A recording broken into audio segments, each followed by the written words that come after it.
하나님 아버지, 다시 이 아침을 깨우며 아바 아버지를 먼저 부르고 예수 그리스도와의 동행함을 우리의 기쁨으로 알아 이 새벽 이 존전에 나와서 머리를 숙이게 하시니 감사합니다. 내 뜻 새겨 이루어가기를 원하는 바람이 아니라 하나님의 뜻 우리 안에 이루어지기를 간절히 소망을 아치면서 하나님 보시기에 우리 안에 든 기쁨을 더욱 풍성하게 하는 그러한 하루가 될 수 있도록 우리의 걸음걸음을 인도하여 주시옵소서. 예수님의 이름으로 기도드립니다. 아멘. 시편 94편을 보겠습니다. 시편 94편 1절부터 23절까지 본문을 살펴보겠습니다.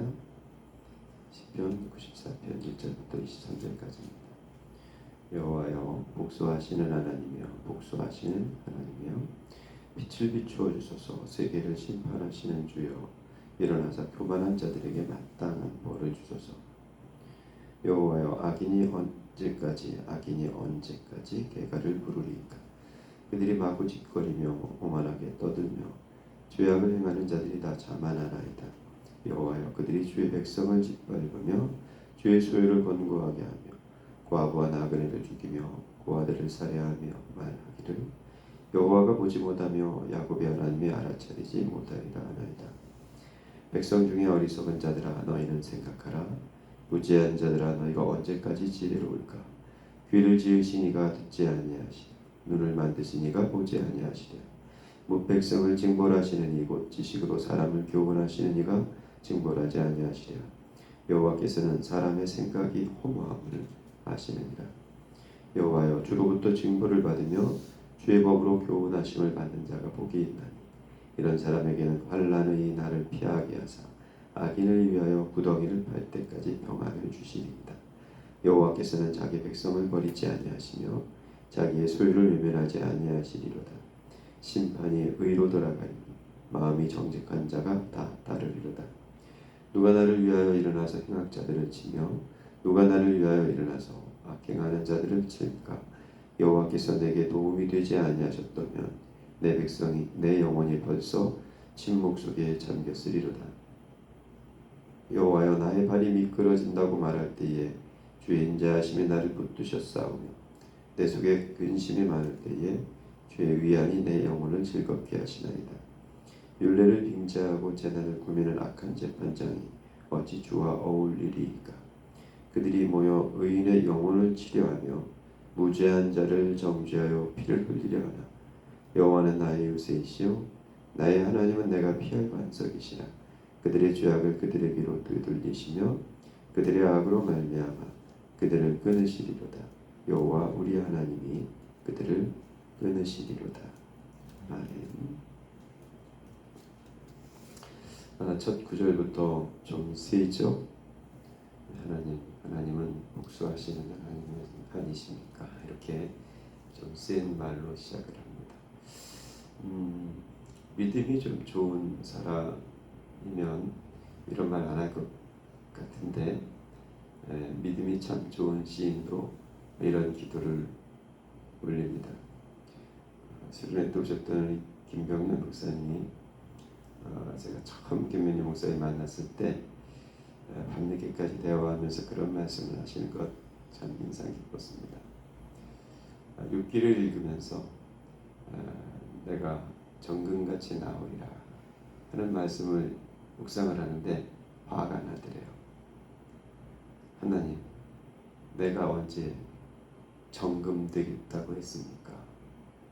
워낙에 힘겨운 시간을 길게 긴 터널을 보니까 내가 언제 정금 되겠다고 했습니까? 하나님 앞에 보여드리는 이 정직한 고백이고 웃었죠.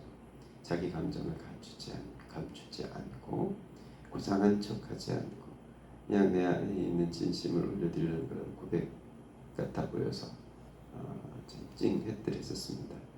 오늘 시인도 복수하는 하나님, 복수해 주십시오, 복수해 주십시오 말합니다. 나를 괴롭히는 저 사람 용서해 주십시오라고 기도하지 않고 복수해 주십시오라고 기도하고 있습니다.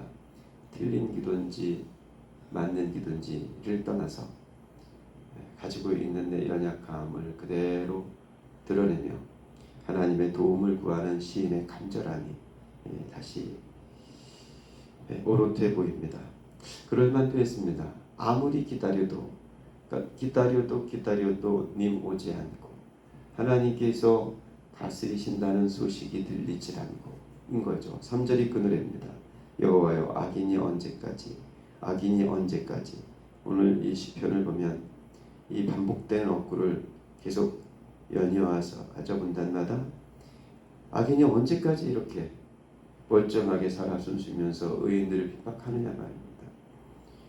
하나님의 다스리심은 도대체 어디에가 숨어있고 이렇게 악인의 다스림이 멀쩡하게 살아있느냐 말입니다. 7절 보니까 그들이 말하기를 여호와가 보지 못하고 야곱의 하나님이 알아채지 못하리라. 하나님이 안 보신다는 겁니다. 하나님 없는 세상 같다는 겁니다. 무슨 짓을 해도 무슨 말을 하고 다녀도 하나님이 안 계신 것이 아니냐 이렇게 조롱까지 하는 세상이었던 거예요. 그런데 정말 그럴까요? 시인은 이렇게 노래하죠. 9절 귀를 지으시니가 듣지 아니하시랴 눈을 만드시니가 보지 아니하시랴. 어떠세요 여러분? 우리의 귀를 하나님이 만드셨습니까? 그러셨나요? 다 듣고 계실 겁니다. 우리의 눈을 하나님이 만드셨을까요? 그렇다면 다 보실 겁니다. 우리의 입도 하나님이 만드셨을까요? 우리가 뭘 보고 뭘 듣고 무슨 말을 하고 사는지를 하나님 다 보고 듣고 하시겠죠. 뿐만 아니라 악인들이 무슨 말을 하고 살고 그들이 어떤 악행을 저지르는지 하나님 다 보고 계시겠죠. 다 듣고 계실 겁니다. 그럼에도 불구하고 왜 하나님 아직 움직이지 않으시는 걸까요? 시인은 그 기다림에 지치기도 했지만 그러나 그 기다림에 담긴 믿음을 새기기 위하여 지금 이 노래를 부르고 있습니다. 시인의 믿음의 비결이 이렇습니다. 14절 여호와께서는 자기 백성을 버리지 아니하시며 자기의 소유를 외면하지 않으세요. 우리는 하나님의 백성입니까? 하나님의 백성이라는 것이 무슨 뜻입니까? 시인은 하나님의 백성이라는 것이 하나님의 소유가 된 것이다. 세구라. 출애굽기 19장에서 출애굽한 이스라엘 백성이 하나님께서 명령하시는 것이죠. 너희는 왕 같은 제사장이다. 내 소유가 될 것이다. 그 소유는 거룩한 소유가 될 것이다. 소중한 소유가 될 것이다. 이런 말입니다. 두고 너무 아까워서 정말 절절한 그런 소유로 삼을 것이다. 그게 내 백성 된다는 거예요. 19장에 이스라엘을 애굽에서 건져내시고 나서 하시는 말씀이죠. 자기 백성을 버리시는 하나님이 아니시라는 것. 자기의 소유를 외면하지 않으시는 하나님이라는 것. 그래서 이 하나님의 긴 침묵 속에는 하나님의 깊은 뜻이 있다는 걸, 이 기다림 속에서 자기 믿음을 다시 세워간 시인의 믿음을 고백을 다시 보게 됩니다. 16절 보겠습니다. 누가 나를 위하여 일어나서 행악자들을 칠까? 누가 나를 위하여 일어나서 악행하는 자들을 칠까? 여호와께서 내게 도움이 되지 아니하셨다면 내 영혼이 벌써 침묵 속에 잠겼습니다. 그렇죠. 언제까지입니까? 그 긴 어려운 터널을 하나님께서 나의 왕이 되어 주시지 않으셨다면 벌써 18절입니다. 여호와여 나의 발이 미끄러진다고 말할 때에 주의 인자하심이 나를 붙드셨사오며 내 속에 근심이 많을 때에 주의 위안이 내 영혼을 즐겁게 하시나이다. 걱정이야 걱정 많은 세상을 살죠. 벌써 발이 미끄러질 것과 같은 그런 날들을 연이어 삽니다. 그럼에도 불구하고 내 발이 미끄러지지 않았다면 그것은 내 성실 때문이 아니라 하나님의 도우심 때문일 겁니다. 20절 율례를 빙자하고 제 날을 꾸미는 악한 관장이 어찌 좋아 어울리리이까. 여러분 오늘 이 시인이 괴로운 그를 괴롭게 하는 가장 중요한 대목이 뭔지 아십니까? 나를 괴롭게 하는 그 사람들이 하나님을 모르는 사람들이 아니었다는 거예요. 율례를 빙자하고 재난을 꾸며요. 하나님의 말씀을 잘한다고 하나님의 말씀 하는 사람들이 다른 사람을 비난합니다. 하나님의 말씀 하나님의 뜻 하는 사람들이 왜 하나님의 사람들을 어렵게 합니까? 말씀으로 장난을 칩니다. 내 믿음으로 장난을 칩니다. 하나님을 사랑한다는 고백으로 장난을 칩니다. 그래서 율례를 빙자하는 자들이 재난을 꾸며요. 하나님의 말씀의 요지가 무엇입니까?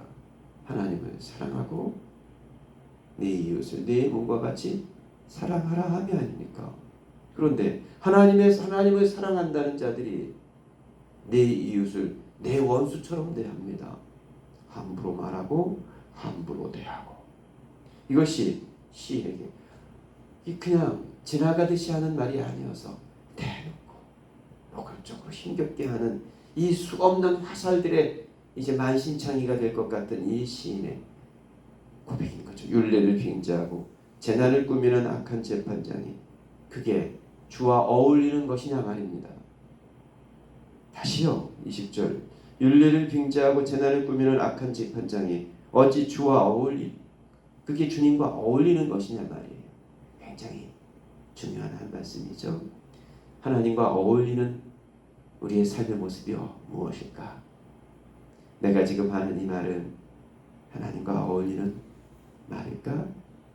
내가 지금 갖고 있는 이 마음은 하나님과 어울리는 말일까? 내가 지금 머릿속에 갖는 생각은 하나님과 어울리는 생각일까? 오늘 하루 내 발과 내 손으로 빚어지는 모든 행실들은 하나님과 어울리는 삶의 모습일까? 이것이 우리의 묵상이 되어 주와 같이 길 가는 것, 즐거운 일 아닌가가 되는 복된 날이 될 수 있기를 축복합니다. 기도하겠습니다. 하나님, 복수하시는 하나님에 대한 노래가 낯설게 여겨지는 아침이지만 언제까지일지 알 수 없는 시인의 고단한 하루가 저 복수하시는 하나님을 노래하게 하는 그 하나님의 정의와 공의가 펼쳐지는 세상을 꿈꾸게 하는 한날이 된다는 것을 실은 우리들의 일상 속에서도 경험하며 삽니다. 답답한 어느 한날 도대체 하나님은 뭐 하시는 건가 궁금해지는 것 같은 어느 한날 귀를 지으시니가 듣지 아니하시겠느냐고 눈을 만드시니가 보지 아니하시겠느냐고 자기에게 이르는 이 시인의 고백 다시 새겨 이 아침 눈뜨게 하여 주옵소서. 과연 하나님은 자기 백성을 버리지 아니하시는 하나님이며 자기의 소유를 외면하지 아니하시는 하나님인 것을 여기 이 새벽부터 새겨 살게 하여 주옵소서. 내 걸음이 끝내 끌어지지 않도록 내 근심이 많은 날 내 영혼의 위안을 가져다 주시는 하나님 앞에서 다시 숨 쉴 수 있는 삶의 자리가 되게 하여 주옵소서. 하나님, 무엇보다도 우리가 하나님의 어떠하심과 잘 어울리는 믿음의 사람이 되게 하여 주시옵소서. 혹여 우리가 하나님의 말씀을 빙자하여 엄한 사람을 어렵게 하지 않게 하여 주옵소서. 혹여 우리가 우리의 생각으로 꾸미는 모든 것들이 멀쩡한 이들의 재난이 되지 않게 하여 주옵소서. 먼저 내가 두렵고 떨림으로 우리의 구원을 이루어가는 한 하루 되게 하여 주셔서 주와 같이 길 가는 것 즐거운 일 아닌가고 우리의 노래가 하늘에 닿게 하여 주옵소서. 이 새벽 종용에 나와 하늘을 바라는 당신의 종들을 축복합니다. 마땅히 구할 것을 구하게 하여 주시고 그 마땅히 구할 것에 응답하시는 하나님을 경험하며 이 하루도 든든하게 하여 주옵소서. 어려움 가운데 삶의 길을 걷고 있는 우리 교회의 여러 지체들을 기억합니다. 하나님 위로하여 주옵소서. 병상에 있는 지체들, 마음의 어려움을 겪고 있는 지체들 찾아가셔서 속속들이 하나님 만민의 하나님 되심으로 함께하여 주옵소서. 예수님의 이름으로 기도드립니다. 아멘. 자, 자유롭게 기도하시고 지금부터